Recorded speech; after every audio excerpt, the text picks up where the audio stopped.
मला वाटतं हे राजकारणाची येणारे संकेत आहेत असं मी त्या ठिकाणी मानतोय. आणि कशा रीतीने हे डेव्हलप होतील याचं आज आपल्याला काही सांगता येत नाही. परंतु जी एकंदरीत वेगवेगळ्या विभागामधला जो बदल आहे तो बदल लक्षात घेऊन मला आता आम्हाला वंचित बहुजन आघाडीला यापुढे वाटचाल करावी लागेल अशी परिस्थिती आहे. आपण आता विचार. आंबेडकर साहेब, ब्राह्मण महासंघाने राष्ट्रपतींकडे एक मागणी केली आहे की सनातन मंत्रालय, स्वतंत्र मंत्रालय स्थापित करावं असं पत्र पाठवलं. त्याला पूर्णपणे आमचा विरोध आहे. सनातन धर्म म्हटला म्हणजे इथे असणारा अस्पृश्यता आली, इथं जाती व्यवस्था आली, इथं धर्म वर्चस्व आलं आणि त्याला पूर्णपणे आमचा असणारा विरोध राहणार आहे. सनातन धर्माला आमचा असणारा विरोध आहे, हिंदू धर्माला आमचा असणारा विरोध नाही. उद्धव ठाकरे सोबत चर्चेची काही दारं कायम बंद झाली की काय आहे थोडीफार उघडी? आम्ही कोणाबरोबर जाणार हे आम्ही सांगितलेलं आहे की आम्ही आता आदिवासी जो आहे त्याचा असता त्यांनी संघटन होते त्यांच्याबरोबर वंचित बहुजन आघाडी जाते. जिल्ह्यामधल्या असणाऱ्या ओबीसी संघटना ज्या आहेत त्या ओबीसी संघटनाने असणारं जिल्ह्यापुरतं आपलं राजकारण आणि आपलं उमेदवारी फायनल करायचं ठरवलेलं आहे. तर त्यांच्याबरोबर आम्ही असणारं चाललेलो आहोत. तेव्हा या आघाडीमध्ये ज्याला कोणाला यायचं असेल आमचे दरवाजे मोकळे आहेत, पण ही आघाडी कोणाकडे जाणार नाही. उद्धव ठाकरेसाठी मोकळे असं कोणासाठी मोकळे आहेत, फक्त भारतीय जनता पक्ष सोडून. रविकांत तुपकर, बच्चू कडू काही बोलणं झाले का कोणाशी? ते आमचं मध्यंतरी असणारं जे बोलणं आहे ते माझं स्वतःचं असणारं राजू शेट्टींबरोबर झालं होतं. आणि राजू शेट्टींना थोडंसं राजकीय शहाणपण सुद्धा असताना शिकवलं की तुम्ही आता आम्ही जे एवढी वर्ष टिकलो आहोत त्याचं कारण असं आहे की आम्ही निवडून जरी आलो नाही तरी आमच्याकडे मतदान हे होतं, प्रत्येक मतदारसंघामधलं मतदान होतं. आणि हे मतदान आम्ही ज्याच्या कोणाच्या झोलीमध्ये टाकलं की त्याचं पारडं जड होत होतं. आणि म्हणून आम्ही असणारं या राजकारणामध्ये रेलेव्हन्स राहिलेलो आहोत. महाराष्ट्रभर तुमच्याकडे मतदान असेल तर तुम्ही रेलेव्हन्स राहणार आहात. महाराष्ट्रभर तुमच्याकडे मतदान नसेल तर तुम्ही रेलेव्हन्स राहणार नाही. तुम्ही आमदार झालात तर रेलेव्हन्स होणार आहे. ज्या आघाडीबरोबर त्यांनी आम्हाला बसायला सांगितलं त्या आघाडीचा म्हटलं तुम्हाला शिरोळा मतदारसंघामध्ये फायदा होणार आहे का त्याचं सांगा. होणार असेल तर तुम्ही ठरवा. तुम्ही जे आमच्याबरोबर बसायला बघताय एका बाजूला आणि दुसऱ्या बाजूला त्या आघाडीबरोबर बसायला बघताय, म्हटलं तुम्हाला चॉईस करावा लागेल. एक तर तुम्ही आमच्याबरोबर या, नाही तर त्या आघाडीबरोबर जा. तुम्ही त्या आघाडीमध्ये गेलात तर शिरोळ मतदारसंघ आम्ही लढल्याशिवाय राहणार नाही. हेही आम्ही त्यांना असणारं व्हेरी क्लिअर त्या ठिकाणी केलेलं आहे. त्याच्यामुळे त्यांचा चॉईस आहे. उरलेला बच्चू कडू असेल किंवा इथं वामनराव चटप असतील यांच्याबरोबर वंचित बहुजन आघाडी जाऊ शकत नाही अशी परिस्थिती आहे. कारण जिथनं वामनराव चटप लढतात त्या ठिकाणी गोंडवाना म्हणजे राजुरा मतदारसंघामध्ये गोंडवाना पार्टीचे असणारे उमेदवार त्या ठिकाणचे आहेत. आणि त्या दोघांमधल्या मतांमधला डिफरन्स फार नाही. राजुऱ्यामध्ये गोंडवाना परिषदेतले जे उमेदवार राहिले होते त्यांना 44,000 मतदार होती, यांना 47 होती आणि 52,000चं जिंकून आला होता अशी परिस्थिती आहे.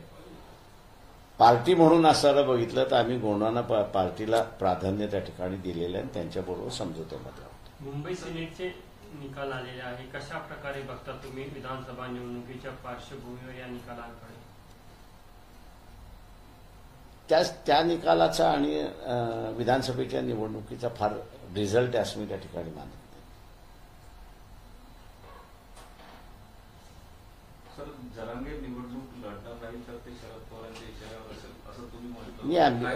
मी सरळ म्हणतोय त्याच्यामध्ये की मागच्या लोकसभेमध्ये मी निवडणूक लढवणार असं त्यांनी जाहीर केलं.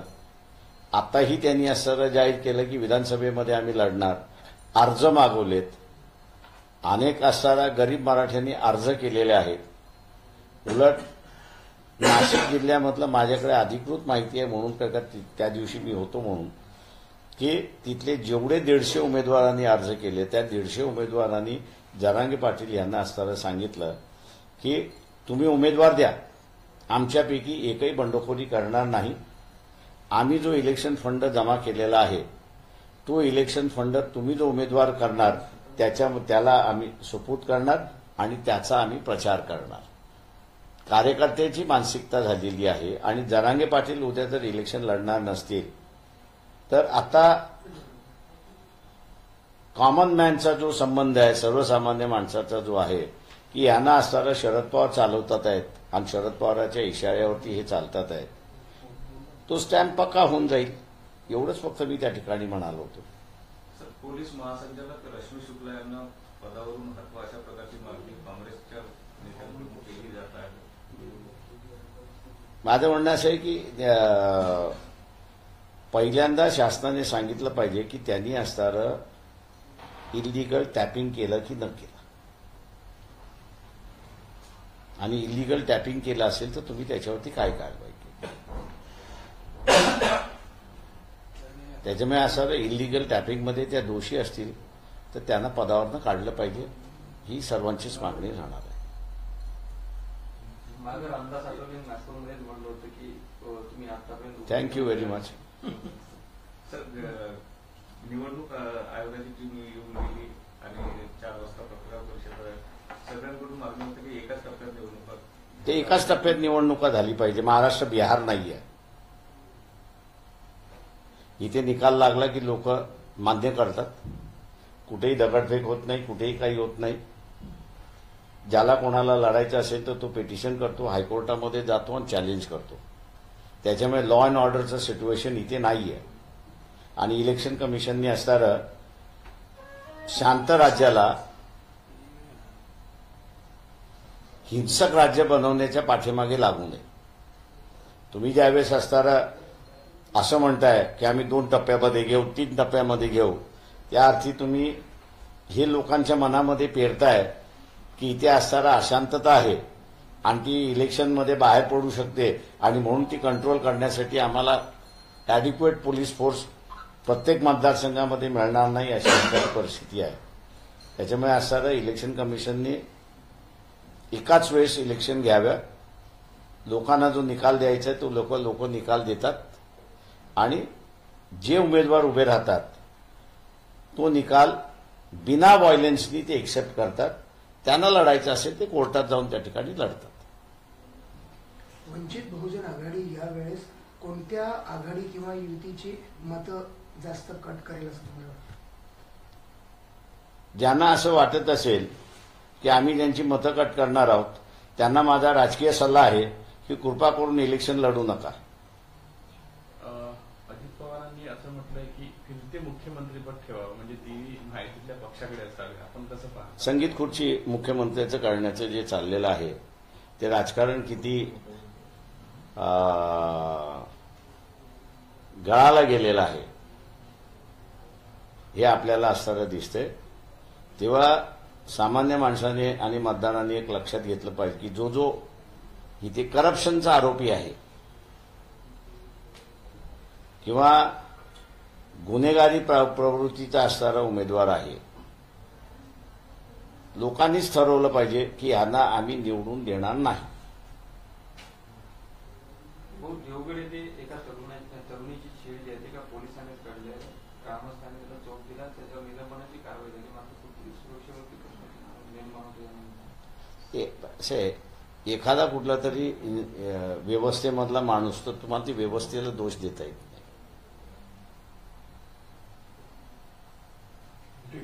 थँक्यू.